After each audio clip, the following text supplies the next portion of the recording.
el profe Fujimi, y les dio información societaria, ¿sí? Bueno, vamos a ver ahora la unidad número 6. O sea, hasta ahora la que vieron conmigo y con el profe fue la 4 y con el profe la 5. Entonces vamos a ver la 6, ya vamos a entrar a lo que son las sociedades en particular, a los tipos societarios regulares, ¿no es cierto? Regulados en la Ley General de Sociedades.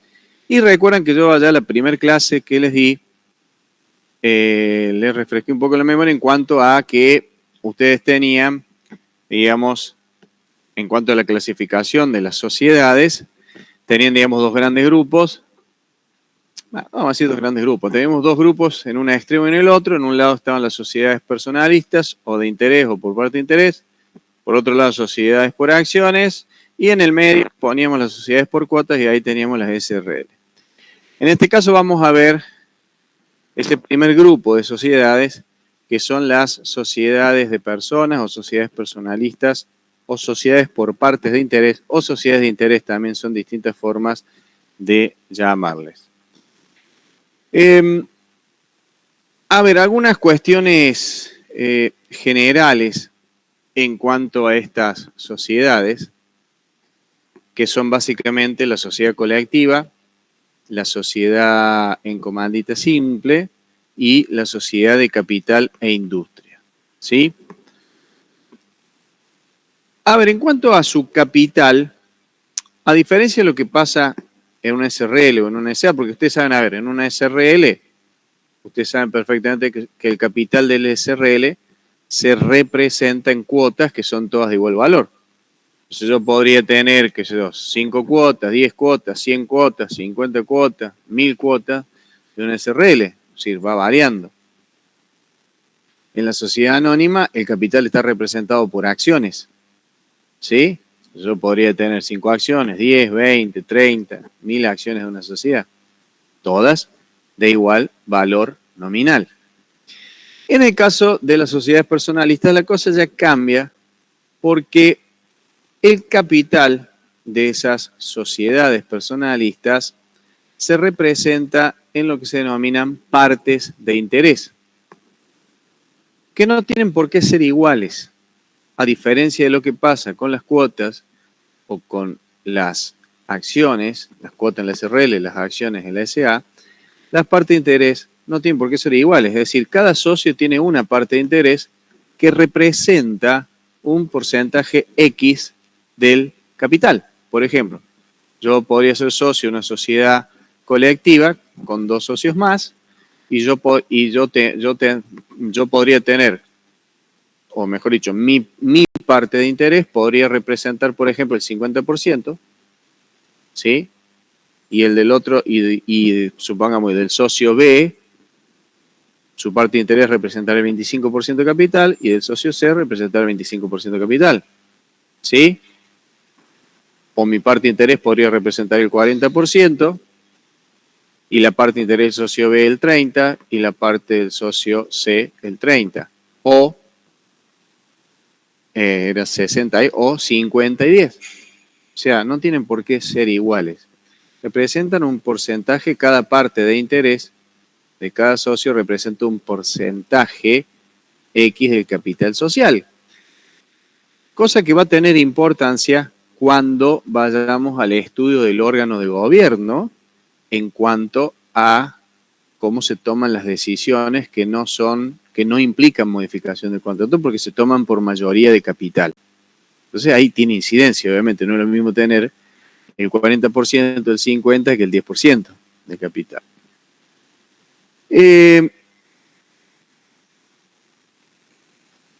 A ver, si yo soy socio de una sociedad colectiva, supongamos, tengo mi parte de interés que representa, no sé, el 50%, y yo tengo una deuda con, Dios quiera que no, pero si yo tengo una deuda con un acreedor X, ¿sí? La deuda se puede tener, lo que no es bueno es el tema del juicio, digamos.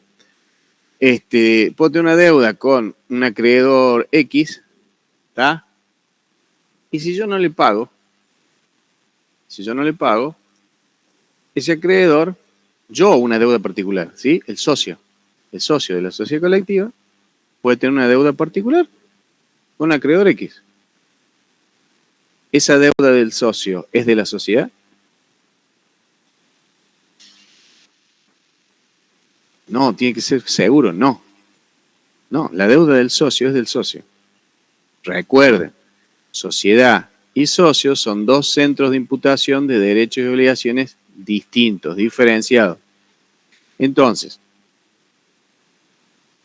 digamos, el socio en una sociedad colectiva podría tener una deuda particular con un acreedor X. ¿Qué pasa si no le paga? Ese acreedor por vía judicial va a buscar ejecutar los bienes del socio. Y dentro de los bienes y dentro del patrimonio del socio va a estar su parte de interés de esa sociedad colectiva, porque él es titular de esa parte de interés. La pregunta es, ¿la puede ejecutar? Por vía judicial puede lograr la ejecución forzada, es decir, puede lograr el remate de la parte de interés. Esto es unidad 3, ¿eh? No es la unidad que estamos viendo, es unidad 3. Sí, profe. ¿Podría? ¿Sí? Creo que dijeron que sí. ¿Las cuotas de una SRL son susceptibles de ejecución forzada? ¿Sí o no? Sí. ¿Las acciones de una sociedad anónima? Sí. Vuelvo a preguntar, ¿la parte de interés es susceptible de ejecución forzada? No. La parte de interés no es susceptible de ejecución forzada. Ustedes dirán, ¿y por qué la ley dice que se puede embargar? ¿Por qué habla del embargante?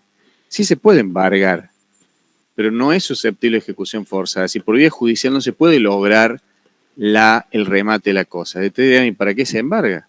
Bueno, porque ese acreedor podrá cobrarse de las utilidades que le correspondan a ese socio, o bien llegada la disolución y liquidación, podría cobrarse de la parte que le corresponde o de la cuota que le corresponde en el remanente de la liquidación, o sea, de la parte que le corresponda en el remanente de la liquidación. Entonces, fíjense que las partes en las que se representa el capital social cambia según sea el tipo societario y sus características son distintas.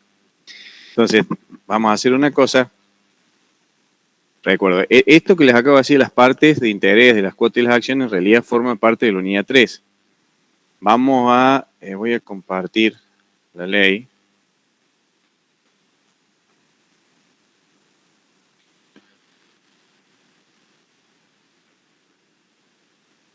¿Ven? Esto es unidad 3.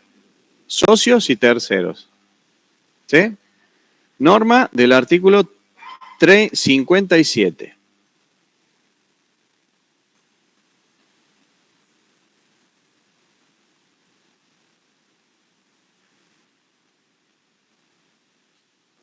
Ven que está diferenciado ahí, partes de interés, cuotas y acciones.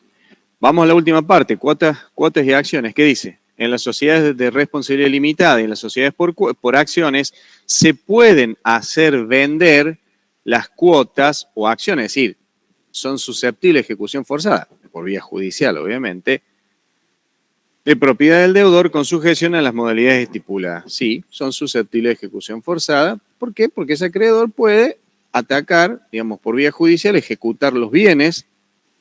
Ese acreedor particular del socio puede, por vía judicial, ejecutar los bienes del socio y dentro de esos bienes están las cuotas que tiene un SRL o las acciones de las cuales es titular o propietario de una, por ejemplo, de una sociedad anónima. Ahora, con las partes de interés esto no es así. Con las partes de interés, que repetimos, el capital de las sociedades personalistas se representa por partes de interés, nos dice claramente el 57 que los acreedores del socio no pueden hacer vender la parte de interés, o sea, no son susceptibles de ejecución forzada. Y dice, solo pueden cobrarse sobre las utilidades y la cuota de liquidación. Es decir, cuota de liquidación si obviamente hay liquidación de la sociedad, si hay disolución y liquidación de la sociedad. Y por eso dice la sociedad, dice, no puede ser prorrogada si no se satisface el acreedor particular embargante. Entonces dirán, pero ¿cómo? ¿Acreedor embargante? ¿Para qué embarga si no puede ejecutar? No, sí puede embargar, pero es a los efectos de lo que acabamos de decir, para poder cobrarse de las utilidades que le corresponde a ese socio, o bien, en un caso de liquidación de la sociedad, cobrarse sobre la cuota de liquidación. Pero no son susceptibles de ejecución forzada. Siguiendo con las características, ya vamos a entrar bien a cada tipo societario, pero siguiendo con las características de estas sociedades, en general, las sociedades personalistas en particular, recuerden que, a ver, son personalistas, su nombre lo dice, tienen mucha importancia las características, cualidades personales de los socios. ¿Cómo puede ser el nombre de esa sociedad? Recuerden que esto se los expliqué yo. Calculo que se los he explicado también otro profe que les ha dado clase, pero yo se los volví a dar. ¿Cómo se forman, digamos, estas sociedades de interés o personalistas pueden tener, o sea, su nombre, el nombre social, puede consistir o en una razón social o en una denominación. En cualquiera de los dos casos, sí o sí, forma parte, ya sea de la razón social o de la denominación, las palabras identificativas del tipo societario o su abreviatura. Es decir, sociedad colectiva, por ejemplo, o SOCOL, que sería la abreviatura.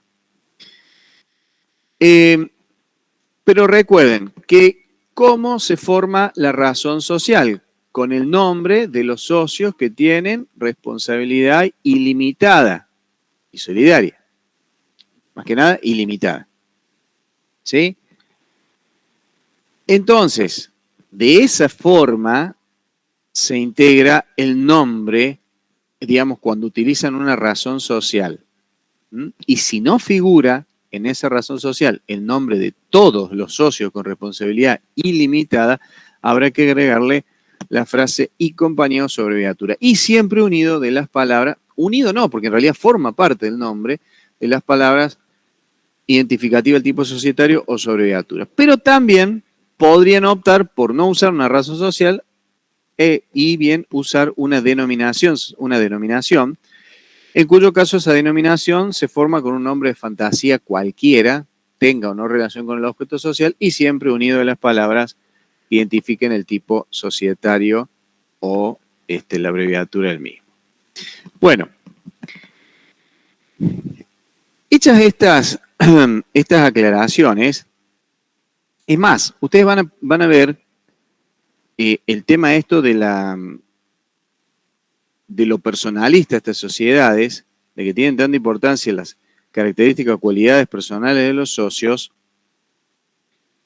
de que por ahí van a ver una norma que les dice, ojo, porque un socio de estas sociedades no podría realizar ni por sí ni por interpósito de persona actos en competencia con la sociedad. Estoy hablando de los socios, ¿no? Salvo, bueno, autorización del órgano de gobierno. Pero si no podría. Y si viola esa infracción, tiene que, ojo, porque es causa de exclusión, pero también tiene que devolver las ganancias que obtuvo en esa actividad en competencia. O debería, si la sociedad tiene acción para reclamarlo. Cosa que no lo van a ver en otra sociedad. Estoy hablando de los socios, ¿no? O sea, no estoy hablando de los administradores, porque ya hemos visto que todo administrador de una sociedad no puede actuar en competencia con la sociedad. Eso es lo mismo. Ahí cuando estamos hablando de un administrador. Acá estamos hablando de un socio no administrador, socio cualquiera. Bueno, vamos a ver entonces el régimen legal de estas sociedades. Vamos a comenzar a ver la colectiva. Fíjense que si ustedes hacen un estudio bien minucioso, exhaustivo de la sociedad colectiva, después estudiar las otras dos es mucho más simple porque pueden ir viendo las semejanzas y las diferencias, ¿sí? O sea, si ustedes tienen una buena base de sociedad colectiva van a ver que cuando estudien en comandita simple de capital e industria les va a ser mucho más fácil y más rápido el estudio de esos dos tipos societarios, porque van a poder ir viendo las semejanzas y diferencias que hay entre uno y otro.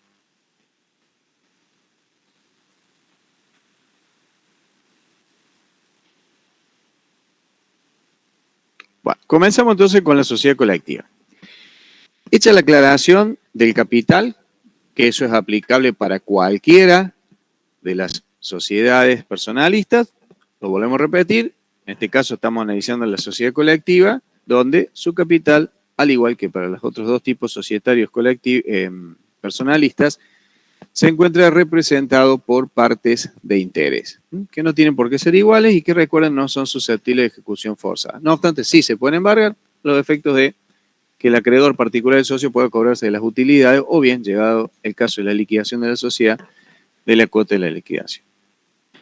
¿Cómo es la responsabilidad de los socios por las obligaciones sociales?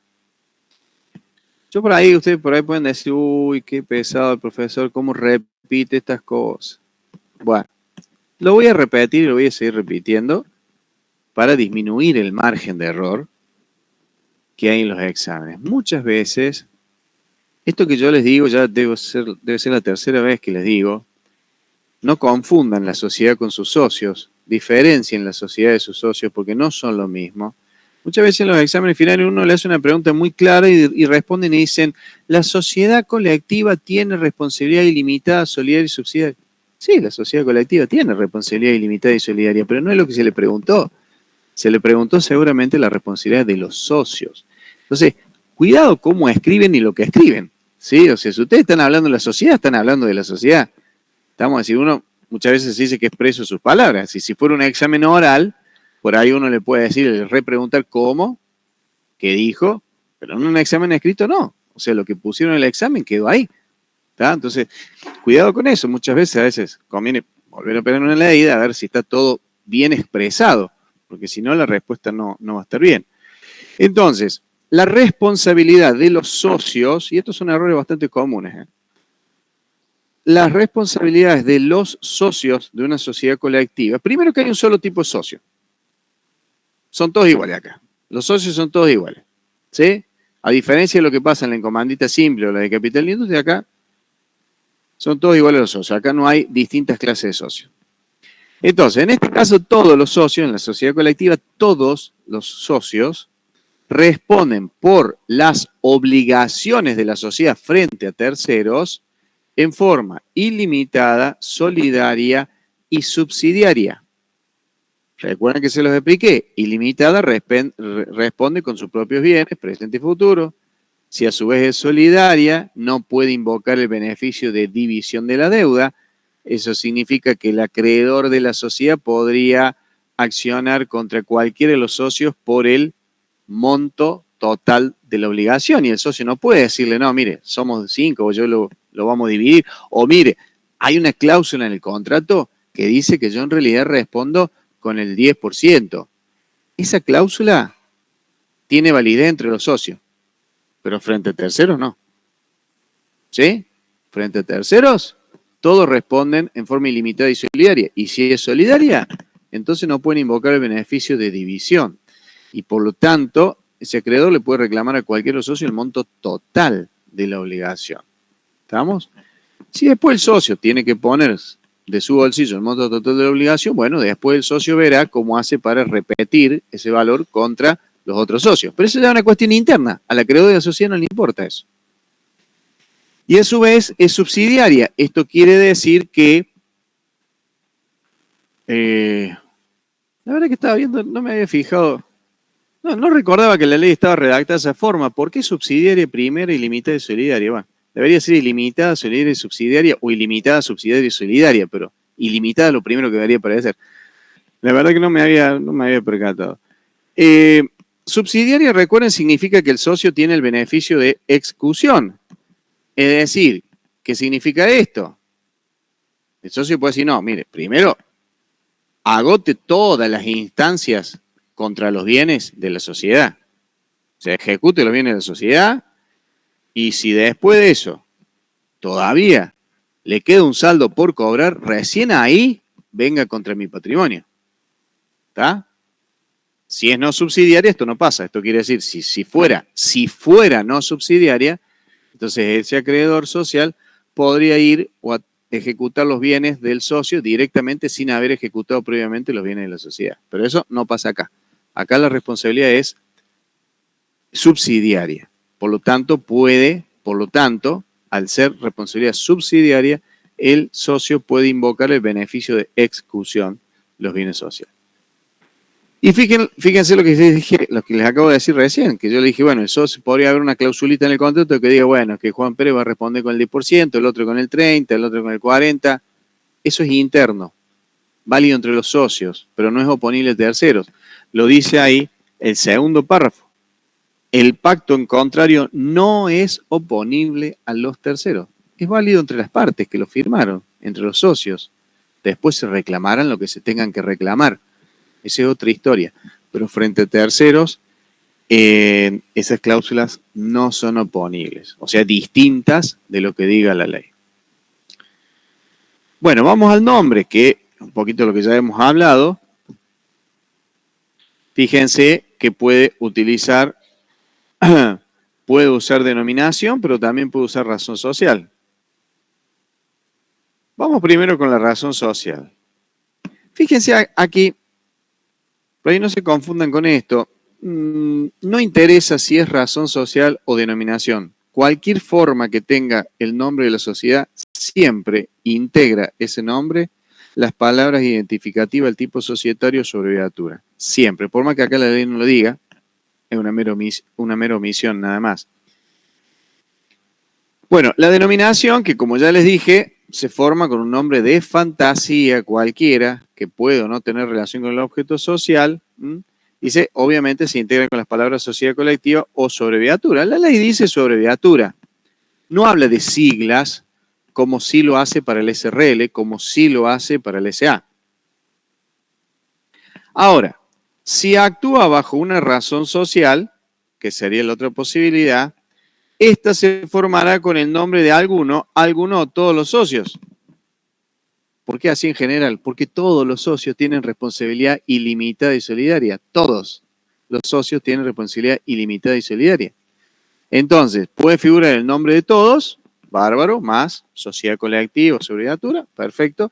O si no, puede figurar el nombre de uno o de más socios, pero sin figurar el nombre de todos.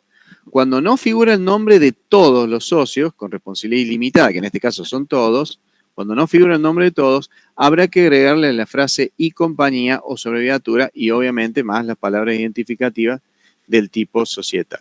Por eso dice allí, si actúa bajo una razón social, esta se formará con el nombre de alguno, algunos o todos los socios. Contendrá las palabras y compañía o abreviatura si en ella no figuren en realidad, está bien, no figuren los nombres de todos los socios. Modificación. Cuando se modifique la razón social,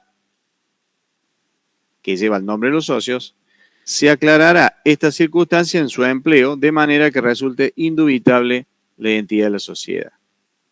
Y finalmente, dice, la violación de este artículo hará al firmante. A ver, aquel que ejerce la representación de la sociedad y celebra un contrato con un tercero, obviamente que tiene que reconocer que se trata de una sociedad colectiva, ¿sí? Que quien está celebrando ese contrato es, qué sé yo, Fragata, sociedad colectiva, Juan Pérez y compañía, sociedad colectiva.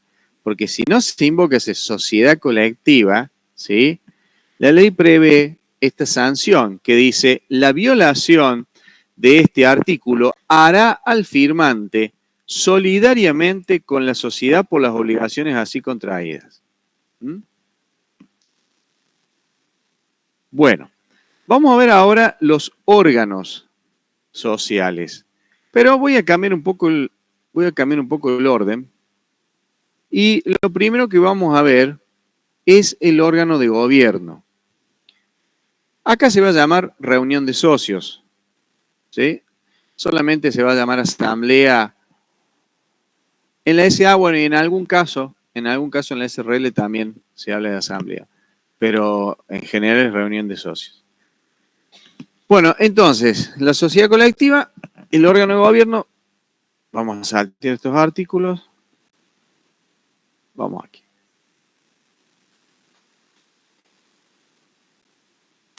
Fíjense qué simple, 2 artículos nomás, bien cortitos, para el órgano de gobierno de esta sociedad. Y cuando ustedes vayan a estudiar sociedad anónima se van a encontrar con muchos artículos que tratan, no me acuerdo en este momento, pero son varios artículos que tratan sobre el órgano de gobierno del SA. Con lo cual ya les está marcando lo simple de la estructura societaria de una sociedad personalista a comparación con la estructura societaria de una sociedad anónima. La SRL también es más complejo, van a tener algunos artículos más cuando habla del órgano de gobierno. Aquí tan solo tienen 2 artículos, ¿sí? En donde van a tener, primero, el órgano de gobierno de una sociedad colectiva está formado por todos sus socios, como cualquier órgano de gobierno de cualquier sociedad. Está formado por todos sus socios, se llama reunión de socios. Ahora, el tema es que aquí en las sociedades personalistas, la ley diferencia lo que son resoluciones sociales que implican modificar el contrato de aquellas resoluciones que no implican modificación del contrato. O sea, a ver, por ejemplo, no sé, cuando se esté tratando la aprobación de un estado contable, eso no implica modificación del contrato. O se está aprobando la distribución de utilidades, ¿sí? No implica modificación del contrato. Ahora, hay otras decisiones que sí implican modificación del contrato. Por ejemplo, podrían estar modificando el objeto de la sociedad, podrían estar ampliándolo, podrían cambiar la sede si es que la pusieron en el contrato y no lo hicieron por documento separado, entre otras cosas. Entonces, la ley marca 2 tipos de resoluciones y 2 formas distintas o 2 mayorías distintas. En realidad, en un caso no es mayoría, es unanimidad, pero 2 regímenes distintos de mayorías para estas decisiones. Fíjense que acá la ley no plantea nada sobre el quórum, por ejemplo, cosa que sí se plantea en el SA, lo cual les plantea claramente de que esta estructura societaria es muy simple comparada hasta inclusive de una SRL, y ni que hablar con respecto a la SA. Acá no habla nada de quórum, habla solamente de un régimen de mayorías. A ver, para que entendamos, ¿qué entienden ustedes por quórum? Y por mayorías, ¿qué entienden? Llévenlo a alguna de las cámaras de diputados, de senadores. ¿Qué sería el quórum? Aunque no es lo mismo, en materia societaria no es lo mismo. Pero, ¿qué sería, digamos, el quórum? ¿Qué implicaría el quórum? ¿El mínimo? Bien, las personas. Esa es una diferencia con la sociedad anónima. Por ejemplo, con el quórum de una sociedad anónima. Está bien, es un mínimo, en ese caso, de personas para poder iniciar la sesión, debatir, deliberar, y después se pasa a la votación. Y en la votación aparece el régimen de mayorías, es decir, cuántos votos a favor necesitamos para que esa decisión se tome o para que esa resolución se apruebe. Sería así. Bien, está bien. Ahora, en materia societaria, el quórum tiene un sentido similar, pero no se cuenta de la misma forma, es decir, no se cuentan personas. Concretamente, la ley para la única sociedad que plantea quórum es para la SA. No lo plantea o no lo exige ni para la colectiva ni para la SRL. Salvo hay un caso que ya lo vamos a ver entre jueves y viernes, hay un caso en la SRL en donde el órgano de gobierno para ese caso va a funcionar como si fuese una asamblea de un SA y por lo tanto ahí sí se aplicarían las reglas del quórum y de las mayorías. Pero en el resto de los casos no se exige quórum. En el caso de las sociedades anónimas, digamos, el concepto, el significado está bien, el sentido está bien, pero no se cuentan personas, ¿sí? En el caso de una sociedad anónima, cuando hablamos de quórum, se cuentan acciones con derecho a voto, o sea, ni siquiera cualquier acción. Las acciones preferidas no se cuentan, ¿sí? Se cuentan acciones con derecho a voto, ¿sí? O sea, no se cuentan la cantidad de accionistas que tienen esas acciones, sino que se cuentan la cantidad de acciones con derecho a voto que tienen o que son titulares los accionistas que están presentes para saber si hay quórum o no. Y después se pasa al tema de la votación. Entonces, eso, el quórum es para poder iniciar la sesión, comenzar a deliberar, tratar el tema, discutir un tema. Algunas, sobre todo en el caso de las asambleas LCA, es decir, algunas asambleas LCA no son tan tranquilas, digamos, por así decirlo. O sea, por ahí son discusiones un poco acaloradas, digamos, ¿sí? Justamente el otro día estaba viendo esos, cuando en los programas traen lo que es ¿cómo es el archivo? Ahí, bueno, algún funcionario público en alguna época, en una sociedad que tenía participación en el Estado, bueno, poniendo muy acalorada la previa, digamos, a la asamblea, y creo que en la asamblea también había pasado algo. Bueno, eso era por una sociedad con participación del Estado, pero en realidad en cualquier asamblea se pueden dar esas discusiones, ¿sí? No deberían tener determinado nivel, digamos. No debería pasarse determinados límites. Pero, digamos, pueden ser decisiones, digamos, resoluciones complicadas, donde sea la cuestión muy discutida. Por ahí se puede dar esto de no dar el quórum para que no se trate, ¿sí? Por ahí se puede querer hacer intervenir a personas en la asamblea cuando no se pueden porque no están autorizadas. Bueno, digamos, hay asambleas que son fáciles de llevar y hay otras que son que pueden ser complicadas. Volviendo al caso de las sociedades personalistas, en el órgano de gobierno, acá la ley no exige quórum, solamente habla de un régimen de mayorías. Entonces dice, bueno, a ver, para todo lo que sea modificación del contrato, es decir, toda resolución que implique modificación del contrato, ¿sí? Dicha decisión se debe tomar por unanimidad, salvo pacto en contrario. Es decir, salvo que el contrato haya establecido un régimen distinto al de la unanimidad. ¿Sí? O sea, es muy simple, ¿están todos de acuerdo? O la decisión no se toma. Salvo que en el contrato se haya establecido un régimen distinto al de la unanimidad. Con respecto, y esto lo tienen aquí, miren. Artículo 131, el primer párrafo. Dice, toda modificación de contrato, o sea, toda resolución que implique modificar el contrato, incluso, me había olvidado de esto porque en definitiva implica modificar el contrato, incluso la transferencia de la parte de interés de un socio a otro, ni que hablar a un tercero, es lo mismo, requiere el consentimiento de todos los socios, o sea, se toma por unanimidad, salvo pacto en contra, es decir, salvo que el contrato haya establecido un régimen distinto. O sea, por ahí el contrato puede haber establecido, no sé, en vez de la unanimidad, las 3/4 partes del capital social, por ejemplo. Y con respecto a las otras resoluciones, las que no implican modificación del contrato, bueno, la ley, ojo ahí cómo lo leen a esto, porque primero dice, las demás resoluciones se adoptan por mayoría, sí, pero ¿mayoría de qué?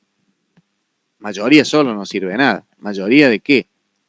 Entonces en el 132 le dice, por mayoría se entiende mayoría absoluta de capital, excepto que el contrato fije un régimen distinto. Entonces, ¿el contrato social puede fijar un régimen distinto? Sí, podría exigir las 3/4 partes, hasta inclusive. No creo que lo vayan a ver, pero podría ser inclusive hasta unanimidad. Dependerá, por ahí puede ser una sociedad de familia, que requieren que resolución sea por unanimidad, pero tampoco no va a ser muy frecuente ver eso. Ahora, ¿qué significa eso? Supongamos, tenemos una sociedad tenemos una sociedad, vamos a llegar a un extremo, una sociedad colectiva de 4 socios, ¿sí? Supongamos que los 4 se presentan en la reunión de socios, ¿sí?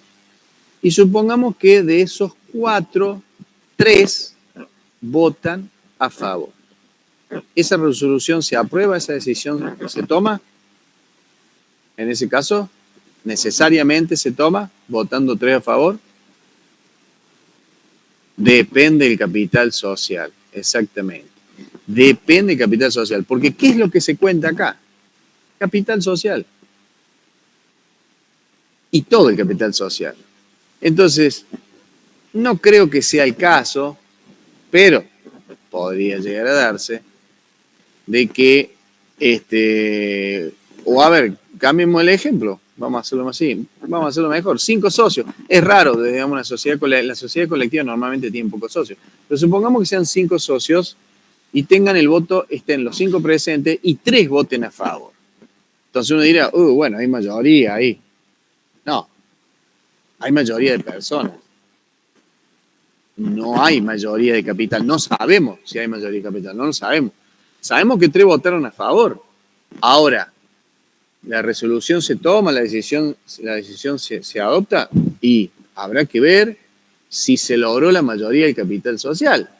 Hay que ver cuánto capital tienen esos 3 socios con respecto al capital total de los 5. ¿Sí? Si esos 3 socios que votaron a favor son titulares de más de la mitad del capital social total, entonces la resolución se aprueba. Pero podría ser que los otros 2 socios tengan la mayoría. Podría ser que los otros 2 socios tengan, supongamos, el 55% del capital social y los 3 que votaron a favor el 45% restante. Entonces, por más que hayan votado 3, como tienen el 45% de capital, la decisión no se aprueba, o sea, se desaprueba. En cambio, siguiendo el mismo ejemplo, si esos 2 socios que tienen el 55% votan a favor, ustedes dirán, bueno, pero son 2 contra 3, no importa. Los 2 tienen el 55% de capital social, entonces la resolución se adopta, ¿sí? La decisión se toma, se aprueba. ¿Sí? Bueno, cambiemos un poco el supuesto. Profe. Sí. El capital del que están hablando, ¿se refiere dentro del patrimonio neto lo que dice capital, no a las reservas, no a los resultados no asignados ni resultados? Al capital, sí, al capital, exactamente. Al capital estatutario, ¿sí? O sea, el capital estatutario o el capital estatutario, decimos en la sociedad anónima, al capital que figura en el contrato de sociedad, ¿sí? Obviamente, si hubo algún aumento de capital posterior, obviamente hay que computar el monto total del capital con el aumento del capital, ¿sí? Pero habiendo ahí aumento de capital, hay que modificar el contrato. Entonces ya va a tener un nuevo capital social, entonces toman ese capital social. ¿Sí? El que figura en el contrato. Gracias, profe. No, por favor. Bueno, cambiemos un poco, cambiemos el supuesto. Supongamos que tenemos 6 socios ahora. ¿Sí? Supongamos que tenemos 6 socios. De los 6 socios, asisten a la reunión de socios 4. ¿Sí? Tenemos 2 ausentes. Asisten 4, 2 ausentes. Y resulta que los 4 que asistieron, los 4 votaron a favor. O sea que hay unanimidad de los presentes. ¿Esa decisión se toma?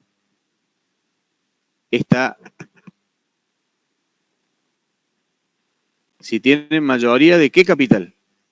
¿Del presente? O sea, de los 4 que están ahí, del total. Esa es otra de las cosas, otro de los errores que se suele cometer, ¿sí? La ley dice mayoría del capital. Dice ahí, mayoría absoluta del capital. Es el capital social total. ¿Está? Se toma todo. La base de cálculo es todo el capital, el que está presente y el que no está presente. Entonces no se toma el capital de los 4 presentes, se toma el capital de los 6 socios. Entonces, esos 4 que votaron a favor, por más que haya unanimidad de los presentes, tienen que ser titulares de más de la mitad del capital social total, o sea, el capital social que representan los 6. Podría darse el caso que esos 4 no lleguen, ¿sí? No lleguen. ¿Se entiende la diferencia? Aquí en este caso no hay tanto problema, pero ¿por qué siempre hago hincapié en esto? Porque cuando lleguen a sociedad anónima, ahí empiezan los problemas. Créanme que ahí empiezan los problemas, ¿sí? En los exámenes aparece mayoría absoluta de las acciones en el quórum. Está mal. Está mal. Es mayoría de las acciones con derecho a voto para el quórum en asamblea ordinaria, primera convocatoria, ¿sí? Para que haya quórum. O si no, mayoría de los accionistas presentes que tengan acciones con derecho a voto. Está mal. Están contando personas y no acciones con derecho a voto. Entonces, cuidado con eso. No es lo mismo capital que capital presente. No es lo mismo votos totales que voto presente. No es lo mismo acciones en general que acciones con derecho a voto. La base del cálculo cambia el resultado. Lo cambia. ¿Tá? Entonces, cuidado con eso. Porque dice, bueno, me falta una palabra. No, es que no es que le falta una palabra. Es que esa palabra marcaba la diferencia entre una decisión favorable y una decisión, digamos, marcaba la diferencia entre aprobar o desaprobar. Me refiero a la resolución de la asamblea. Bueno, ¿se entendió entonces esto? ¿Sí? Aquí que se toma el capital total. Si la base de cálculo es el capital total. ¿Tá? No es el capital de los presentes. El de los presentes más de los ausentes. Sobre esa base, quienes votan a favor tienen que ser titulares de más de la mitad de ese capital social total. Cada socio tiene un voto. ¿Estamos? Entonces también estaría mal que ustedes digan mayoría de votos. No, mayoría de votos no, porque cada socio tiene un voto. Lo que importa es qué capital representan esos votos a favor. ¿Se entiende? ¿O los confundí más? ¿Se entiende? ¿Sí? ¿Seguro? Bueno, eso con respecto al órgano de gobierno. Vamos ahora, que es muy simple, vamos ahora al órgano de administración. Recuerdan que cuando vimos la parte general de administración, que eso se los di yo, habíamos dicho que, bueno, por ejemplo, en estas sociedades personalistas, las funciones de administración y representación recaen en el órgano de administración. Distinto, digamos, en el caso de una sociedad anónima, en una sociedad anónima donde hay una clara división orgánica, ¿sí? Donde tenemos presidente de directorio, función de administración o directorio autorizado, directorio de administración, asamblea, órgano de gobierno, bueno, y después teníamos la fiscalización que saben que puede estar a cargo de un órgano o en algún caso particular podría no estar a cargo de un órgano y aplicarse el 55 primer párrafo. Eso se los debe haber explicado el profe. Bueno, entonces recuerden que en ese momento yo les había dicho, hay una parte importante, digamos, sabiendo que la representación y la administración recaen en el mismo órgano, supongamos que cuando tenemos una sola persona no hay problema, es decir, si el órgano de administración está a cargo de una sola persona, está claro que esa única persona que integra el órgano de administración tiene la función de fiscalización, olvídense de lo de fiscalización, tiene la función de administración y de representación, ¿sí? Está clarísimo, entonces tiene el uso de la firma social, lo que vincula a la sociedad con un tercero y genera derechos y obligaciones para la sociedad y para con ese tercero, con la sociedad y la sociedad con ese tercero. Ahora, cuando el órgano es plural, ahí la cosa cambia un poquito, es decir, si el órgano es plural, supongamos que tengamos 2 administradores, bueno, primero vamos a ver el tema de la organización de la administración y después vemos el tema de la función de representación o, digamos más precisamente, más puntualmente, el uso de la firma social. Con respecto al órgano de administración, la ley tiene algunas disposiciones acá y dice cuidado, porque si el contrato no dice nada de nada, absolutamente nada, si ustedes leen el contrato de la sociedad colectiva, buscan órgano de administración y no dice a cargo de quién va a estar, no dice nada. No dice que va a estar a cargo de una persona, de dos, no dice nada. Entonces, cuando el contrato no encarga esa función de administración en alguien, esa función de administración y de representación también va a recaer en los socios. O sea, cuando el contrato no diga nada, absolutamente nada, de la administración, es decir, que no diga que está a cargo de una persona, de dos, de tres, no dice nada, ni se designa a nadie. Entonces, en ese caso, ¿sí? No se entiende, lo dice la ley, de que cualquiera de los socios puede realizar cualquier acto de administración en forma indistinta. Y obviamente puede hacer uso de la firma social, o sea que cualquiera puede ejercer cualquier acto de administración y a su vez de representación. ¿Sí? Cualquier socio. ¿Vamos? Esto es cuando la ley dice aquí, en el primer párrafo, el contrato regulará el régimen de administración. Bien, esto es coherente con qué norma de la ley. Esto de que el contrato regulará el régimen de administración.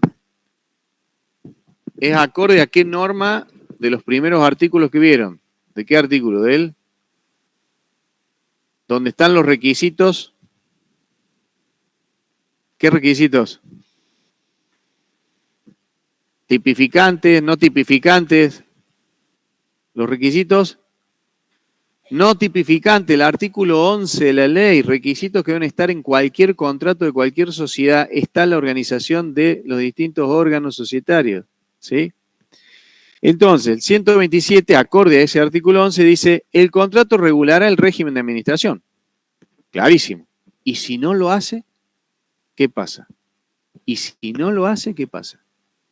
Y si no lo hace, como dice acá, en su defecto, administrará cualquiera de los socios indistintamente. O sea, a ver, si son 5 socios, cualquier socio puede realizar cualquier acto de administración en forma indistinta y cualquier socio podría a su vez ejercer la representación de la sociedad, ¿sí? Y hacer uso de la firma social y terminar obligando a la sociedad con un tercero. Y recuerden que todos tienen responsabilidad ilimitada, solidaria y subsidiaria por las obligaciones sociales. Cuidado con eso. Ahora, el contrato podría regular el órgano y decir, bueno, a ver, el órgano de administración va a estar a cargo de 2 personas y las designa. La designación de los administradores podría estar en el mismo contrato o bien podría estar en otro documento aparte. ¿Sí? Podría estar designado en el contrato o no. Pero supongamos que el contrato diga, bueno, la administración va a estar a cargo de 2 personas que pueden ser socios o terceros, que durarán tantos ejercicios en el cargo, que pueden ser reelegibles, ¿sí? Y no dice cómo va a funcionar. O sea, no dice qué puede hacer uno, qué puede hacer el otro, no dice si cualquiera puede hacer actos en forma indistinta, no dice si no asigna funciones a funciones en particular a cada uno, no dice que puedan actuar en forma conjunta. No dice más nada, es decir, lo único que dice es, bueno, va a estar a cargo de 2 personas, socias o no, ¿sí? Durarán en sus cargos tanto ejercicio, y no dice de ahí más cómo va a funcionar. En ese caso, ¿sí? Se entiende, si lo dice la ley, que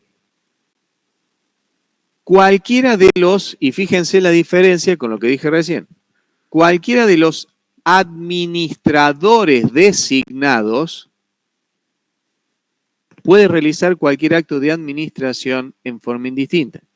Repito, cualquiera de los administradores designados, no estoy diciendo los socios, no estoy diciendo los socios, estoy diciendo cualquiera de los administradores designados puede realizar cualquier acto de administración en forma indistinta. Y obviamente se entiende que también sí puede hacer uso de la firma social, con lo cual obligaría a la sociedad. Entonces, pero el contrato también podría regular el órgano de administración y decir, bueno, va a estar a cargo de 2 o 3 personas, socios, no socios o terceros, durarán en sus cargos tantos ejercicios y podría establecer, por ejemplo, funciones para cada uno de esos administradores.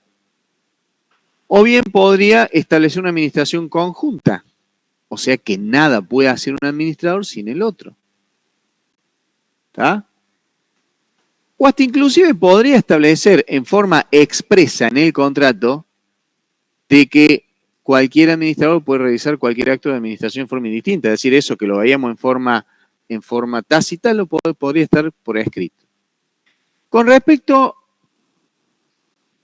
a la forma, digamos, colegiada del órgano, la ley no lo prohíbe en ningún lado. O sea, digamos, ¿qué implicaría que funcione como un órgano colegiado? Tener un determinado régimen de deliberación, de deliberación, por ejemplo, podría exigirse, por ejemplo, un quórum, un régimen de votación, ¿sí? Podría ser, pero la verdad es que la estructura, digamos, las sociedades personalistas son de una estructura tan simple que medio que no cabe mucho la posibilidad de que funcione como un órgano colegiado.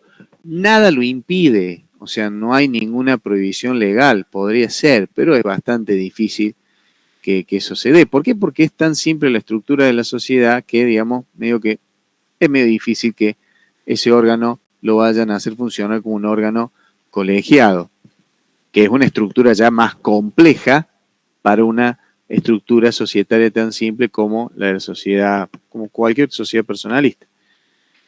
Entonces, habíamos visto el 127, primer párrafo, vamos al 128. Dice aquí, si se encargara la administración a varios socios, bueno, ojo, ahí dice socios, pero ya vamos a ver que más adelante habla de los terceros. O sea, no tengan ninguna duda de que en la sociedad colectiva pueden ser administradores tanto socios como terceros. Tanto socios como terceros, ya lo vamos a ver. Dice aquí, si se encargara la administración a varios socios, es decir, a más de uno, a más de un socio o a más, digamos, a más de una persona, es decir, que pueden ser socios o no, sin determinar sus funciones, o sea que ahí ven, podrían asignarse funciones. Entonces tiene una administración con asignación de funciones. O bien ni expresar que el uno no podrá obrar sin el otro. ¿A qué se refiere cuando dice ni expresar que el uno podrá obrar sin el otro? Eso es una administración conjunta. O sea que nada puede hacer un administrador sin el otro. Esa es otra forma que puede tener el órgano. Entonces, en los casos de que fuese plural, vamos a traducirlo, en el caso que fuese plural, a cargo más de una persona, socio o no, y que el contrato no establezca funciones, ni tampoco establezca una administración conjunta, se entiende que pueden realizar indistintamente cualquier acto de administración. ¿Quién? Los administradores designados, no digo los socios, porque es otro supuesto. Los administradores designados, ¿sí?, podrían realizar indistintamente cualquier acto de administración. Y obviamente que a su vez, en ese caso, cualquiera de los administradores designados también puede ejercer o puede hacer el uso de la firma social y con ello obligar a la sociedad frente a un tercero. Y acá tienen un poquito más detallada la administración conjunta, donde dice, si se ha estipulado que nada puede hacer el uno sin el otro, eso es una administración conjunta, ninguno puede obrar individualmente. Aún en el caso de que el coadministrador se hallara en imposibilidad de actuar, pero obvio sin perjuicio de lo que ya vimos en el artículo 58, cuando hablábamos de acto de administración que no sea notoriamente extraño al objeto social, aun cuando se viole la representación plural, siempre y cuando se trate de obligaciones que se contraen mediante títulos valores, contrato entre ausentes, de adhesión o formularios, y siempre y cuando el tercero no tuviera conocimiento de que se estaba infringiendo la representación plural. Bueno, cuando nosotros tenemos, digamos, un órgano plural, ¿sí? Es importante también, nosotros habíamos visto el tema de la función de representación. Entonces, es importante también analizar eso, es decir, cómo va a quedar redactado el contrato en cuanto a la función de representación. Básicamente cuando tenemos un órgano plural. Recuerden que podríamos establecer, ¿no es cierto?, que el uso de la firma social se puede ejercer en forma indistinta por cualquiera de los administradores para todos los actos, o bien para algunos actos y para otros actos haga falta que el uso de la firma social se ejerza en forma conjunta por todos, por dos o más administradores, según lo que diga el contrato, o bien establecer que el uso de la firma social se debe ejercer en forma conjunta para todos los actos que se celebren con terceros, ¿sí? Porque, si en definitiva, ustedes tienen un órgano de, como vimos recién, un órgano de administrar, porque en sí las funciones de administración y representación recaen sobre el órgano. Entonces, si ustedes tienen un órgano de administración plural, ¿sí?, no se establece claramente cómo hacer el uso de la firma social. Ya lo vimos en el ejemplo recién, o sea, cualquiera de esos administradores podría hacer uso, podría ejercer, podría hacer uso de la firma social. Por eso es importante, digamos, definirlo a eso, porque los administradores también tienen esa función de representación, bueno, salvo que se establezca en el contrato bien cómo se va a ejercer la misma en las distintas variantes que le mencioné. ¿Estamos? Y en ese caso, sobre todo, en ese caso en donde no se establece, no se establece qué va a hacer cada administrador, es decir, se establece un órgano plural y no se establece qué va a hacer, no se establece cómo va a funcionar. En ese caso es clarito, es bien claro de que no solamente que cualquiera puede realizar cualquier acto de administración, sino que cualquiera puede obligar, cualquiera de los administradores designados podría obligar a la sociedad porque tiene el uso de la firma social. Bueno, siguiendo con la administración, acá tenemos este tema de remoción del administrador. Fíjense, ahí dice el administrador, socio o no. Ahí no queda ninguna duda de que puede ser un tercero. El administrador socio o no, aún designado en el contrato, aún cuando figure su nombre, su designación en el mismo contrato social, ¿sí?, puede ser removido por decisión de mayoría, que es mayoría absoluta de capital social, en cualquier tiempo sin invocación de causa. Dice, salvo pacto en contrario. Ese pacto contrario podría establecer invocación de causa. Cuando el contrato requiera justa causa,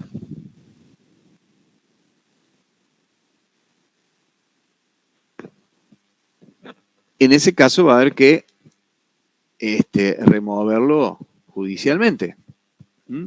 Dice, cuando el contrato requiera justa causa, conservará su cargo hasta la sentencia judicial. Es decir, de alguna forma simple, es decir, supongamos que se le inicia una acción de remoción al administrador, a ver, el contrato exige justa causa. Entonces se le inicia una acción de remoción donde habrá que probar la causa. Y bueno, si el administrador se allana y reconoce la causa, la cosa termina y no va. Pero si niega la justa causa, y esto lo vieron con el profesor Fujimi, decimos, bueno, no importa. Esperamos a que transcurra el juicio de remoción y vemos qué pasa. Mientras tanto, el administrador sigue administrando. Y si ese administrador está cometiendo por acción o por omisión desvíos importantes y está poniendo en peligro grave a la sociedad, ¿no puede proceder acaso la intervención judicial? ¿Sí? Que lo vino con el profesor Fujimi. ¿Está? Bueno. Entonces, a ver, una opción que sería, bueno, iniciamos el juicio, el contrato exige justa causa, perfecto, se decide remover al administrador, pero hay que iniciar un juicio de remoción donde habrá que probar la justa causa, y bueno, mientras tramite, dejamos que el administrador siga administrando y podría ponerla en más peligro, podría causar más daño a la sociedad si es que ya lo causó. Esa sería una posibilidad. La otra posibilidad es decir, no, momento, o sea, está bien, iniciamos el juicio, hay que esperar que el juicio tramite, que se dicte sentencia, pero mientras tanto, si entendemos que hay un peligro grave para la sociedad, ¿sí?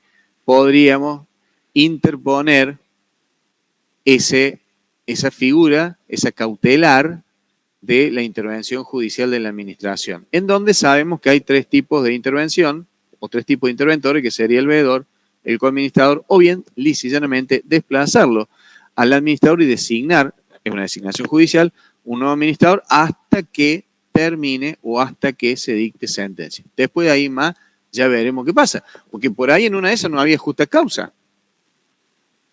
Entonces hay ojo, porque ahí también es otro tema. Si no hubo justa causa y la sentencia decide que el administrador estaba mal, que el administrador está bien en sus funciones, ¿sí?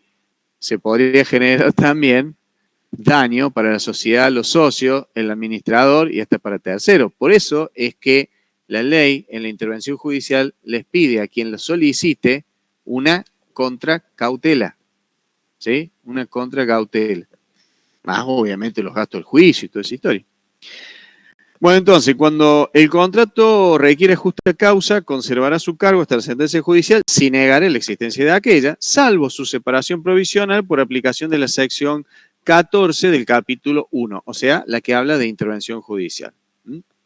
Cualquier socio puede reclamar esa remoción judicialmente con invocación de justa causa. A ver, la sociedad podría decidir, ¿sí?, y removerlo y, por lo tanto, iniciarle una acción, es decir, cuando el contrato exige justa causa, ¿sí?, podría ser que la sociedad resuelva iniciarle esa acción de remoción, donde obviamente va a haber que probar justa causa, pero esto no quiere decir de que los socios individualmente no puedan exigir la remoción por justa causa.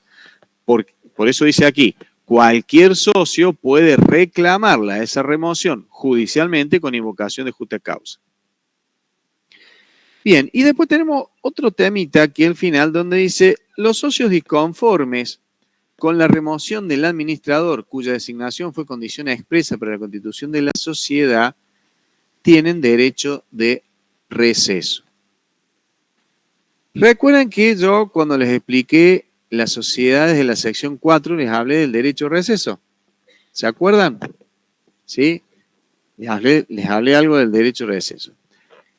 Aquí, en la sociedad colectiva y en las personalistas en general, solamente se menciona el derecho de receso para este caso.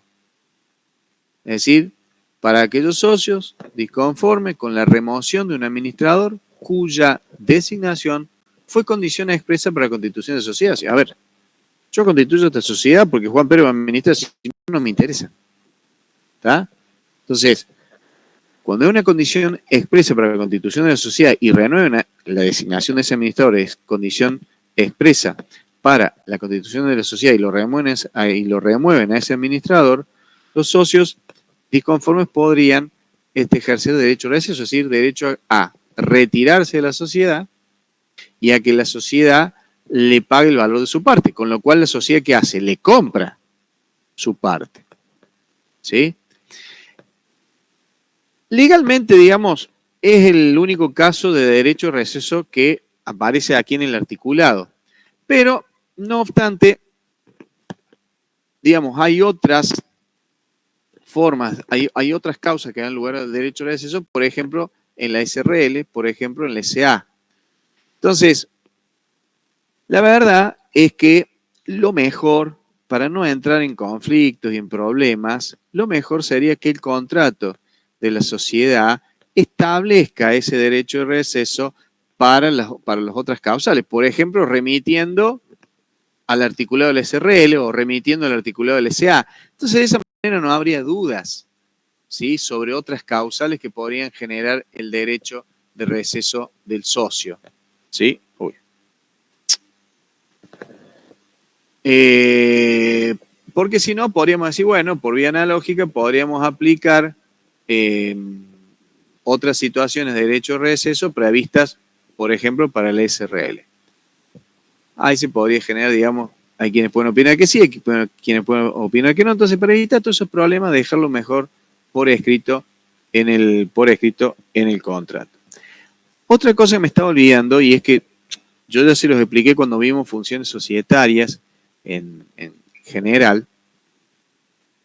Recuerden que hay muchas normas de la sociedad anónima que por aplicación analógica las hacemos extensibles a los administradores de cualquier sociedad, como por ejemplo el caso de los contratos de la sociedad con el administrador, de los actos en competencia, del interés contrario, de las prohibiciones para ser director, ¿sí?, todo el tema de responsabilidad, acciones de responsabilidad. Bueno, recuerden que todas esas normas que explicamos en la parte general de la SA son aplicables o las extendemos por aplicación analógica a los administradores de cualquier tipo de sociedad, por ejemplo, las sociedades colectivas. Bueno, esto en cuanto a administración y representación. Después,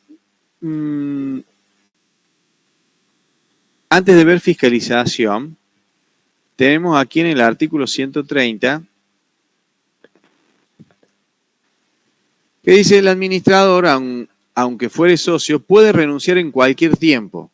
Sí, pero digamos que no debería ser intempestiva, o sea, no debería causar perjuicios para la sociedad esa renuncia. Entonces, el administrador dice, aunque fuere socio, el administrador, aunque fuere socio, puede renunciar en cualquier tiempo, salvo pacto en contrario, salvo que el contrato diga otra cosa. Supongamos que tiene que haber un preaviso, por ejemplo. Pero sí responde de los perjuicios que ocasione si la renuncia fuere o dolosa, o sea, con intención de dañar, o bien si fuese intempestiva. Me quedó una norma. Pero lo tenemos acá, acto en competencia. Bueno, antes de ver esto, porque esta norma me quedó, que es la del 133, antes de ver esto, vamos a ver el tema de la fiscalización interna o privada de la sociedad colectiva. Podemos ver que allí no hay ninguna norma con respecto a eso, pero esto lo han visto en la parte general cuando vieron funciones societarias, cuando vieron ahí la función de fiscalización. Yo creo que algo les mencioné. En las sociedades personalistas, llámese sociedad colectiva, en comandita simple, de capital industria, ¿sí?, se aplica el artículo 55, primer párrafo. O sea que esa función de fiscalización interna recae directamente en los socios. En los socios. Todos los socios tienen esas facultades de fiscalización y por lo tanto los socios pueden presentarse en forma directa y personal, revisar los libros, los papeles sociales, pedirles informes directamente al administrador. 55, primer párrafo, lo refresco un poco.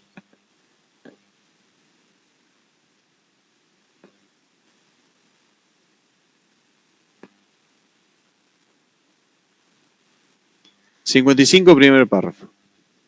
Los socios pueden examinar los libros y papeles sociales y recabar del administrador los informes que estimen pertinentes. Eso que acabo de pintar ahí en azul, eso es aplicable a las sociedades personalistas, a todas, ¿sí? Llámese sociedad colectiva, en comandita simple, de capital e industria.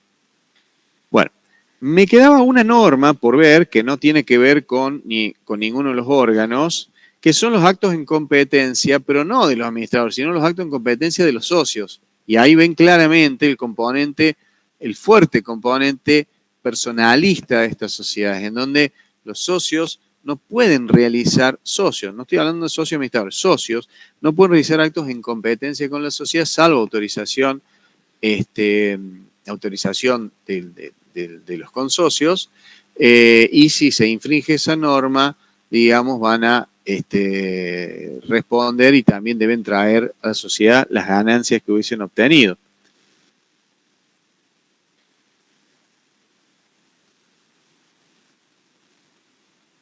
Ahí llegamos.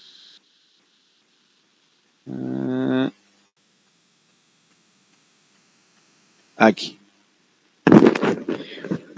Que esto se los mencioné casi al principio de la clase. La verdad que no recuerdo por qué se los mencioné, pero se los mencioné. En las características generales. Y si un socio no puede realizar por cuenta propia o ajena actos que impliquen o importen competir con la sociedad, salvo consentimiento expreso y unánime de los consocios. ¿Sí? Salvo consentimiento expreso y unánime de los consocios. ¿Qué pasa si se viola esta norma y lo mismo realiza actos en competencia sin tener el consentimiento expreso y unánime de los consocios? La ley dice que la violación de esta prohibición autoriza la exclusión del socio. Al socio se lo excluye, no se lo remueve. Al administrador se lo remueve, no se lo excluye.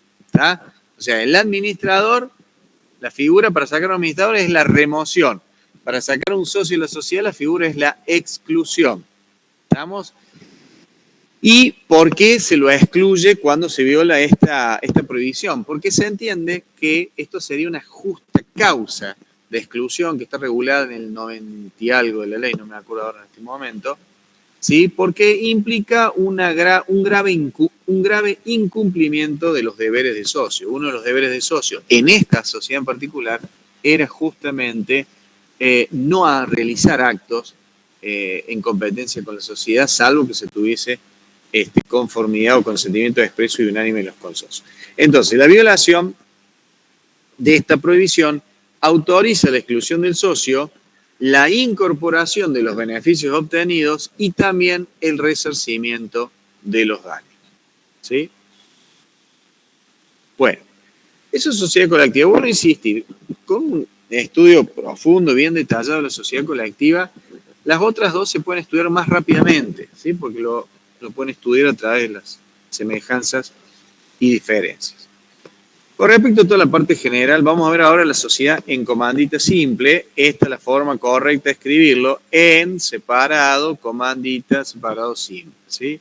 Sociedad en comandita simple.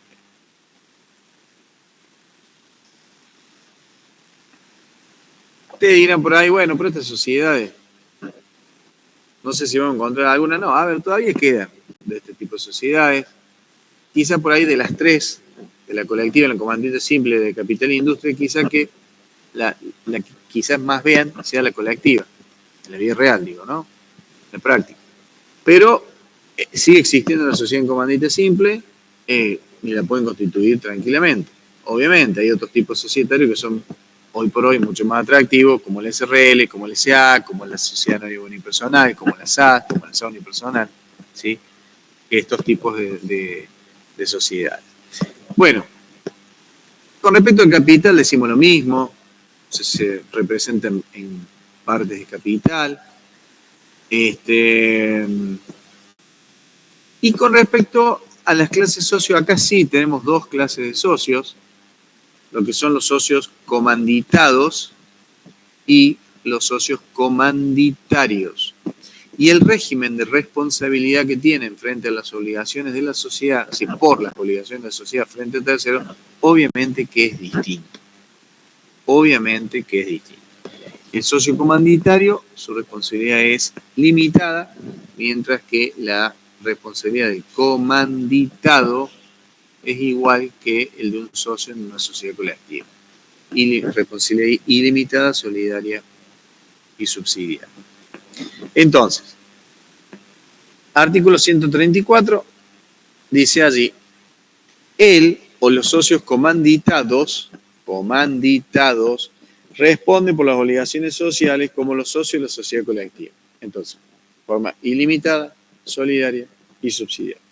Y él o los socios comanditarios responden solo con el capital que se obligan a aportar, o sea que su responsabilidad está limitada al capital que se obliguen a aportar. Con respecto al nombre de la sociedad, nuevamente podría utilizar una denominación que estaría formada por un nombre de fantasía cualquiera, que puede tener o no relación con el objeto social y que obviamente se integra con las palabras sociedad en comandita simple o abreviatura, que es lo que tenemos aquí en este este segundo párrafo del 134. Ahora, volvamos de nuevo al concepto general de razón social. ¿Cómo se forma una razón social en términos generales?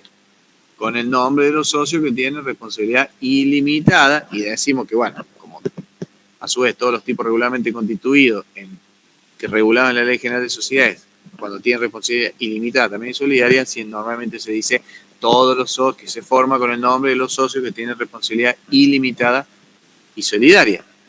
Entonces, en este caso, el nombre de qué socios deberían figurar dentro de la razón social. Los comanditados. Y nuevamente, como es una razón social, se aplican las reglas de la razón social. Si no figura el nombre de todos los socios comanditados, habrá que agregarle la frase y compañía o su abreviatura. Y siempre, obviamente, unido a las palabras que identifican el tipo societario o la abreviatura.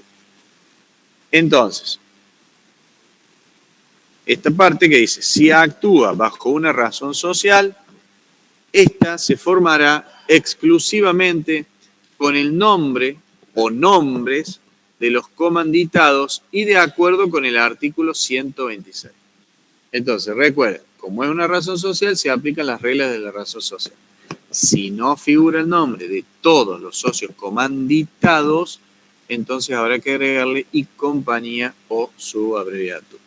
Siempre, recuerden, sea denominación o sea razón social, ambas formas del nombre sí o sí se integran con las palabras identificativas del tipo societario de que se trate o su abreviatura. Bueno.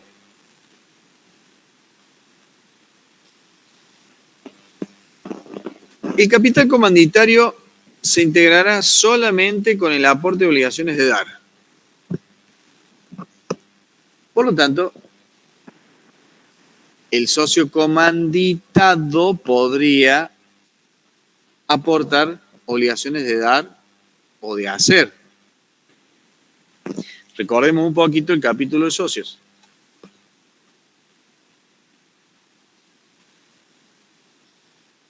Bueno, me pasa.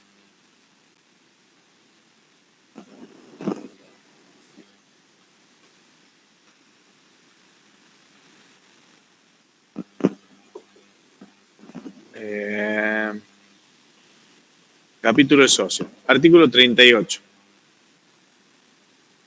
¿Qué dice allí? Los aportes, dice, pueden consistir en obligaciones de dar o de hacer, salvo para los tipos de sociedad en los que se exige que consistan en obligaciones de dar. Bueno, por ejemplo, en el caso de las SRL, por ejemplo, en el caso de la sociedad anónima.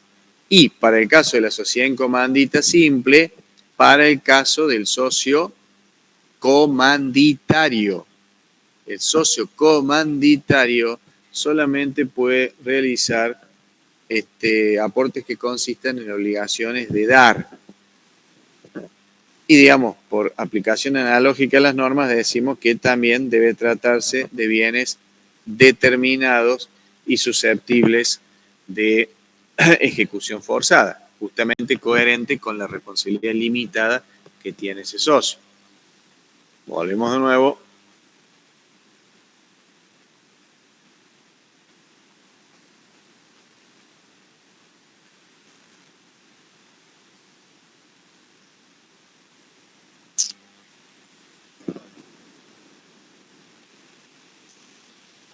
Entonces, el capital comanditario se integra solamente con el aporte de obligaciones de dar. Por lo tanto, el comanditario solamente puede realizar como aportes obligaciones de dar. Mientras que el comanditado, eso en el caso del comanditado, y en función de las normas que ya vieron, que acabamos de ver recién, y que vienen en el capítulo socio, los comanditados, sus aportes podrían consistir en obligaciones de dar o de hacer para los comanditados. Bueno, antes de ver administración y representación,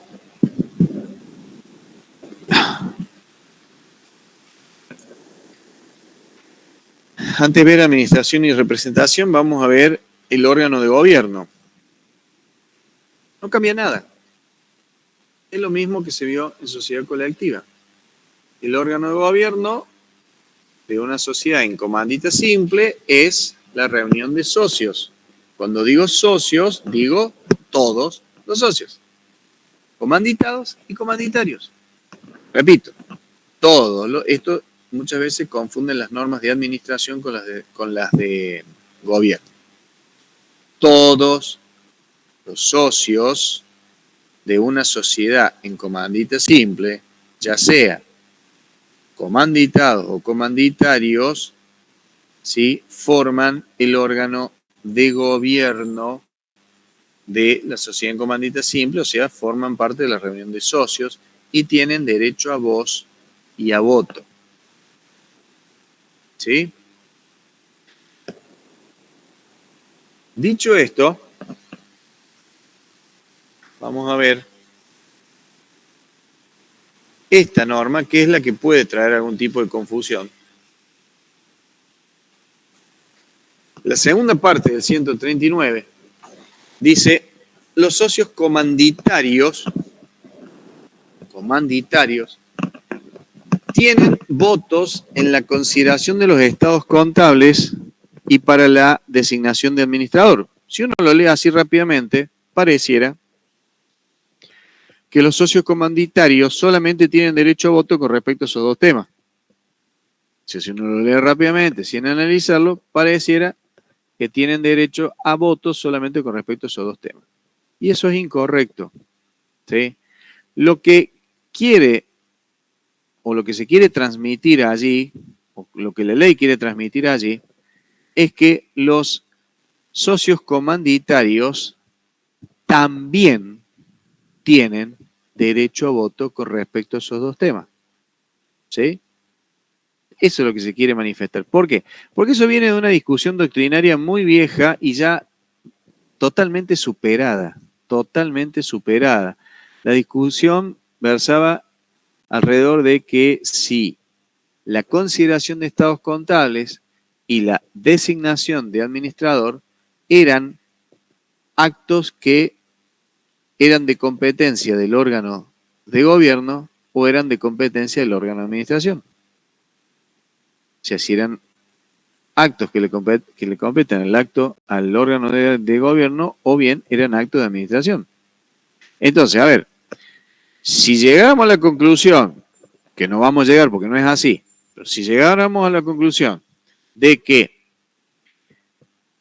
porque me olvidé decir una parte importante, la administración y la representación de una sociedad en comandita simple solamente puede recaer en socios comanditados o terceros. O sea, los comanditarios no pueden intervenir en la administración y tampoco pueden ser representantes. Entonces, si llegáramos a la conclusión de que la consideración de estados contables y la designación de administradores son actos de administración, o sea que le competen a la administración, entonces deberíamos decir que con respecto a esos temas, los comanditarios que no pueden intervenir en la administración no podrían votar con respecto a esos temas. ¿Sí? Pero eso está totalmente superado ya hace años, es una discusión ya bastante vieja. Eso está totalmente superado, es decir, la consideración de estados contables y la designación de administradores, que les dije hace 2 clases atrás, forman parte o a qué órgano le competen esas decisiones. ¿A qué órgano? Al órgano de gobierno. Entonces ya no hay más ninguna duda de que la consideración de estados contables y que la designación de administradores son actos que le competen al órgano de gobierno. Por lo tanto, si le competen al órgano de gobierno, ¿sí?, los comanditarios obviamente que tienen derecho a voz y a voto con respecto a esos temas, ¿sí? Lo que se quiere transmitir aquí con esta frase de que los socios comanditarios tienen votos en la consideración de los estados contables y para la designación de los administradores, ¿cómo deberían entenderlo? Que los comanditarios también tienen derecho a voto con respecto a esos temas. En síntesis, los comanditarios tienen derecho a voz y a voto con respecto a todos los temas que trate el órgano de gobierno, al igual que los socios comanditados, ¿sí? Que en algún caso específico tengan que abstenerse o votar, bueno, esos son casos muy puntuales, pero en general tienen derecho a voz y a voto con respecto, tanto los comanditados como los comanditarios tienen derecho a voz y a voto con respecto a todos los temas que considere el órgano de gobierno. Con respecto al otro, es decir, régimen de mayoría, se aplica lo mismo que hemos visto para la sociedad colectiva. Tienen resoluciones que implican modificar el contrato, que deben tomarse por unanimidad, salvo pacto en contrario, y con respecto a las demás resoluciones, las que no implican modificar el contrato, se resuelven por mayoría absoluta del capital social, salvo pacto en contrario. Por ello, es que el 139, la primera parte, dice, para la adopción de resoluciones sociales se aplicarán los artículos 131 y 132. O sea, el mismo régimen de la sociedad colectiva. Con respecto a lo que es administración y representación, a ver, se aplica lo mismo que hemos visto para la sociedad colectiva. Exactamente lo mismo, ¿sí? Es decir, en cuanto a lo que es la organización de la administración, ¿sí? Es decir, si puede ser unipersonal, si puede ser plural, si es plural, si se puede asignar funciones, si puede ser indistinta, si puede ser conjunta. Aplicamos todo lo que ya hemos visto para sociedad colectiva, lo mismo que hemos visto para la función de representación, ¿sí? Las mismas conclusiones que hemos dado para la sociedad colectiva también las aplicamos aquí en la sociedad en comandita simple. ¿Cuál es la gran diferencia? Que como me anticipé recién, en la sociedad en comandita simple, ¿sí?, la administración y la representación solamente puede recaer en los socios comanditados o en terceros. Sería y o tercero. O sea, que los socios comanditarios no pueden intervenir en la administración ni tampoco pueden ser representantes. Esa es la gran diferencia con respecto a la sociedad colectiva. Y en el caso de que un socio comanditario o que los comanditarios intervengan en la administración, pero lo hagan, digamos, en un acto aislado, por así decirlo, van a tener responsabilidad ilimitada y solidaria con respecto a ese acto. Pero si su intervención en la administración, violando las disposiciones legales, ya es de carácter habitual, en ese caso van a responder en forma ilimitada y solidaria, pero ya con respecto a todos los actos de administración, hayan o no hayan intervenido en los mismos. Entonces, esto lo encontramos aquí. Ahí se lo... Profe, perdón, ¿puede repetir la gran diferencia que hay? ¿Cómo? ¿Puede repetir la diferencia que hay de que dijo que los administradores puede ser tanto para socios como para terceros? Sí, a ver. Había dicho que todas las conclusiones en cuanto a lo que es el funcionamiento y la organización de la administración, de la función de administración y de la función de representación, lo que les dije es que se aplican las mismas conclusiones que habíamos visto para la sociedad colectiva, la aplicamos a la sociedad en comandita simple. Y que la gran diferencia radica en que en la sociedad en comandita simple, ¿sí?, no cualquier socio puede administrar y representar. Solamente puede administrar y representar los socios comanditados. Obviamente también pueden ser terceros, pero solamente los socios comanditados y terceros. Los socios comanditarios no pueden ser administradores ni representantes. O sea, no pueden intervenir en la administración y representación. Y en el caso de que los comanditarios infrinjan esta disposición legal, esta prohibición, e intervengan en la administración, si intervienen en un solo acto puntual, aislado, van a responder en forma ilimitada y solidaria por ese acto. Pero si su intervención en la administración ya es de carácter habitual, ¿sí?, van a responder en forma ilimitada y solidaria con respecto a todos los actos de administración, hayan o no participado en el acto puntual que genere imputación de responsabilidad. ¿Se entiende? Ahora lo vemos con los artículos. Sí, perfecto. Muchas gracias. No, por favor. Entonces, vamos al 36. La administración y representación, ¿ven? Ambas funciones recaen en el órgano de administración. La administración y representación de la sociedad es ejercida por los socios comanditados, ven que se excluye a los comanditarios, comanditados o terceros que se designen, y se aplicarán las normas sobre administración de las sociedades colectivas, que es lo que yo les decía recién. Dice, la violación de este artículo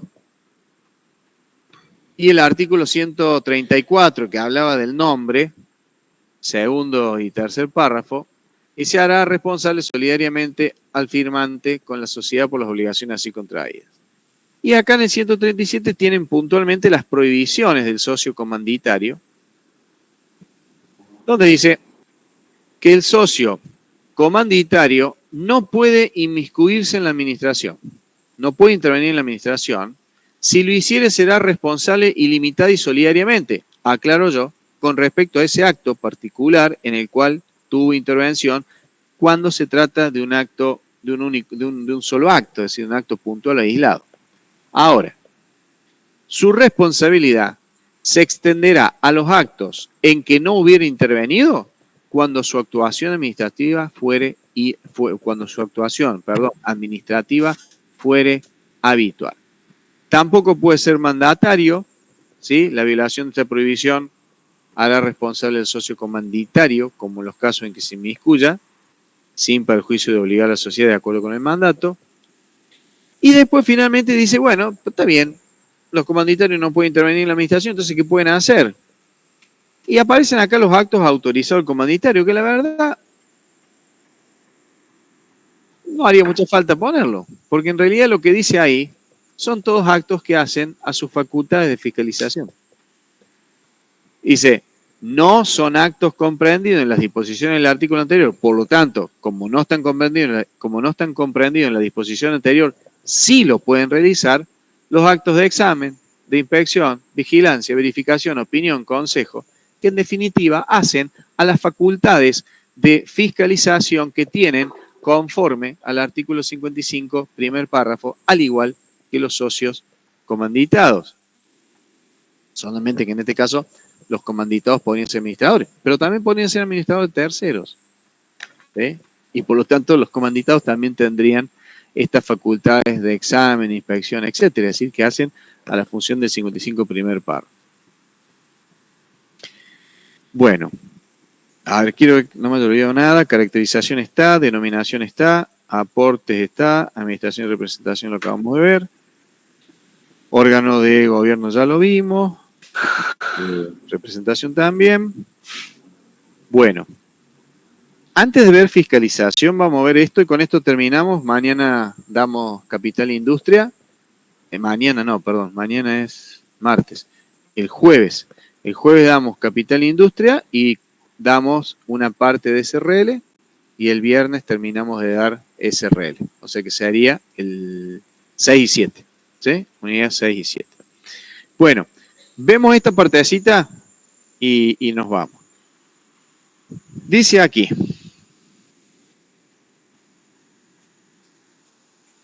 No obstante lo dispuesto en el 136 y 137, que nos mencionaba el tema de la responsabilidad, cuando un comanditario interviene en la administración, en caso de quiebra, concurso, en realidad en caso de quiebra, muerte, incapacidad o inhabilitación de todos los socios comanditados, ¿sí? Quiebra, concurso, muerte, incapacidad o inhabilitación de todos los socios comanditados, de todos los comanditados, puede el socio comanditario realizar los actos urgentes que requiere la gestión de los negocios sociales mientras se regulariza la situación creada, sin incurrir en la responsabilidad de los artículos 136 y 137. Entonces, a ver, ¿qué es lo que dice acá? A ver, si se produce la muerte, incapacidad, inhabilitación, la quiebra de todos, no es de uno, de todos los socios comanditados, ¿sí? Entonces, en ese caso, los comanditarios pueden realizar los actos urgentes de administración, sin incurrir en la responsabilidad ilimitada y solidaria que habíamos mencionado anteriormente, y dice, mientras se regulariza la situación creada. ¿Sí? Y fíjense que en la última parte dice, la sociedad se disuelve si no se regulariza o no se transforma en el término de 3 meses. Si los socios comanditarios no cumplen con las disposiciones legales, responderán ilimitada y solidariamente por las obligaciones contraídas. O sea, ¿qué es lo que nos está diciendo aquí? El caso que se plantea es el siguiente. El caso de muerte, incapacidad, quiebra, inhabilitación de todos los socios comanditados. Entonces la pregunta es, si la administración recae en ellos, ¿sí? ¿Quién va a administrar? Entonces, en ese caso le dice, bueno, en ese caso en particular, los comanditarios que tenían prohibida la intervención en la administración van a poder realizar, como dice allí, los actos urgentes que requiere la gestión de los negocios sociales mientras se regulariza la situación, que ya sabemos tiene un límite de 3 meses, ¿sí? Sin incurrir en la responsabilidad del 136 y 137. Pero, perfecto. Siempre y cuando sean actos urgentes que demande la gestión de los negocios sociales y siempre y cuando estemos en el plazo para regularizar la situación. Y la ley nos dice, ojo, hay 3 meses. ¿Sí? Si dentro de los 3 meses, si vencidos los 3 meses, no se regularizó la situación, o bien no se transformó la sociedad se disuelve. ¿Estamos? Pero a su vez, yo les planteo esto. ¿Qué pasaría si ese o esos socios comanditarios, en realidad, ante esta situación de muerte, incapacidad, inhabilitación, quiebra de todos los comanditados, qué pasaría si en vez de realizar solamente los actos urgentes que demanden la gestión de los negocios sociales, terminan realizando cualquier acto de administración? ¿Están cumpliendo con lo que dice la ley? No. Entonces, vuelve a aparecer la responsabilidad ilimitada y solidaria. Porque la ley le dice, momento, ante esta situación no van a tener responsabilidad ilimitada y solidaria siempre y cuando ustedes lleven a cabo actos urgentes que demanden la gestión de los negocios sociales, no cualquier cosa. ¿Sí? Y mientras se regulariza. Y de la misma manera, si pasaron los 3 meses y siguen administrando como si nada hubiera pasado, obviamente que vuelve a recaer el tema de la responsabilidad ilimitada y solidaria. Esto obviamente, la situación se daría cuando, digamos, con respecto a la administración en particular, ¿sí? Cuando, digamos, la administración recae en los comanditados, ¿sí? Si recaen terceros, los terceros podrían seguir administrando, pero ¿qué pasaría? Muerte, incapacidad o inhabilitación de los socios comanditados. Nos quedamos sin un tipo societario, ¿sí?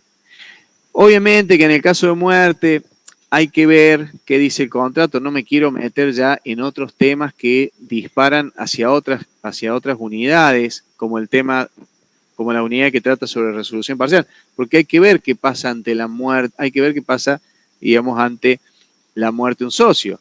Lo que sí les digo, que cuando muere un socio, en el caso de que el heredero pueda continuar la sociedad, continúa como socio, no como administrador.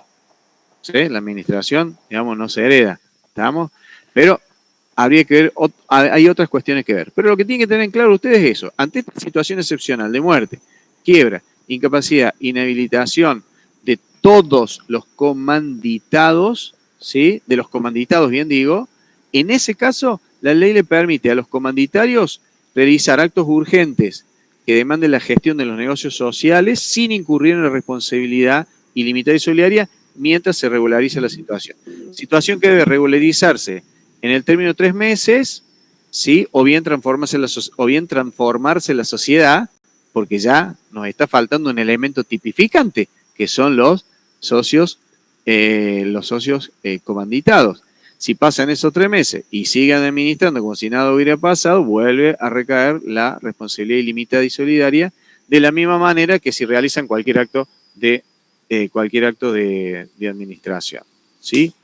Entonces, bueno, y había algo que me había quedado para decir. Y la función de fiscalización, con eso cerramos. La fiscalización interna se aplica lo mismo que hemos dicho para la colectiva. Artículo 55, primer párrafo, ¿sí? Recaen los socios. Contralor individual de los socios. Bueno, quedo a su disposición para cualquier consulta.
¿Alguna consulta en la videoconferencia? ¿Quienes están en la videoconferencia tienen alguna consulta sobre este tema o temas anteriores? Lo que fuere.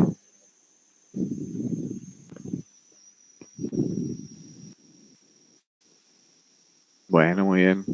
Hasta luego, que les vaya bien. Estoy saludando a quienes me están contestando por chat. ¿El resto que quedó en la sala tiene alguna consulta?